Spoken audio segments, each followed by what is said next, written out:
From the National Newsroom of the Canadian Press, I'm Naira Ahmed.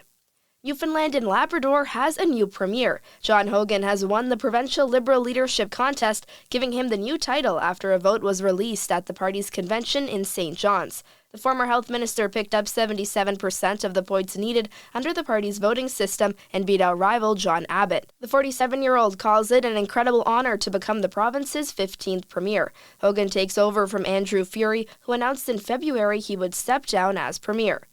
On to federal politics now. A new poll suggests more than three-quarters of Canadians believe misinformation had an impact on the outcome of the federal election. The Leger poll, which sampled more than 1,500 Canadian adults from April 29th to May 1st, suggests that 19% of the people think false information or misinformation had a major impact on the election. Almost a third said it had a moderate impact, while 26% said it had a minor impact on the election's outcome. Only 9% of Canadians said misinformation had no impact on the election at all. People in Alberta, however, were the most likely to think misinformation affected the election at 86%. Rob Westgate, The Canadian Press. The poll comes as the Liberals have gained another seat in the House of Commons after a Southern Ontario riding flipped after a vote validation process. Elections Canada's validated results have given Liberal candidate Christina Tesser-Dirksen a win in the new riding of Milton East, Halton Hills South. Tesser-Dirksen picked up just over 32,000 votes and beat out Conservative candidate Parm Gill by a slim difference of just 29 ballots. The Liberals' minority government is now back up to 169 seats, while the Conservatives now count 143 seats. It comes a day after the federal riding of Terrebonne in Quebec went from the Liberals' win column back to the Bloc Québécois after a post-election vote validation. Don Mitchell, The Canadian Press. People in Vancouver and beyond remain in mourning 1 week after a deadly attack on a Filipino street festival as more details emerge about the accused in the case, Adam Lowe. Documents, interviews, social media, and other accounts show Adam Lowe's family was wrecked by the killing of his brother Alexander in January 2024. That's on top of financial battles and what Adam Lowe called a suicide attempt by their mother. Social media posts showed the brothers had continued to mourn their father, who died at the end of 2001. Yesterday, a judge ordered a mental health assessment to see if Lowe is fit to stand trial.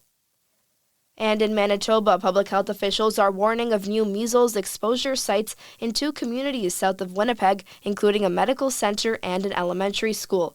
Measles outbreaks have been confirmed across Canada since last fall, with the vast majority of cases reported in Ontario and Alberta.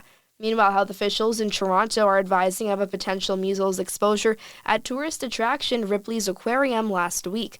Officials say people should monitor symptoms for 3 weeks after a possible exposure. This is the Canadian Press. In sports, the Colorado Avalanche and Dallas Stars will settle their opening round series.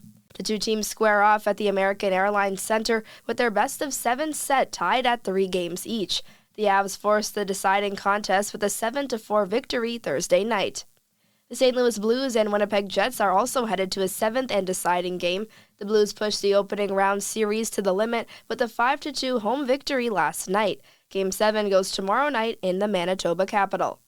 And the Toronto Maple Leafs and Florida Panthers will open their second-round series Monday night at Scotiabank Arena.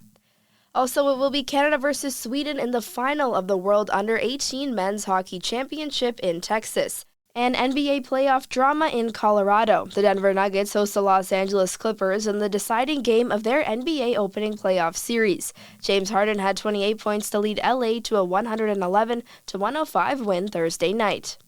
From the Canadian Press, I'm Naira Ahmed. Thanks for listening. Don't forget to follow and subscribe. For more of today's top stories, visit thecanadianpressnews.ca.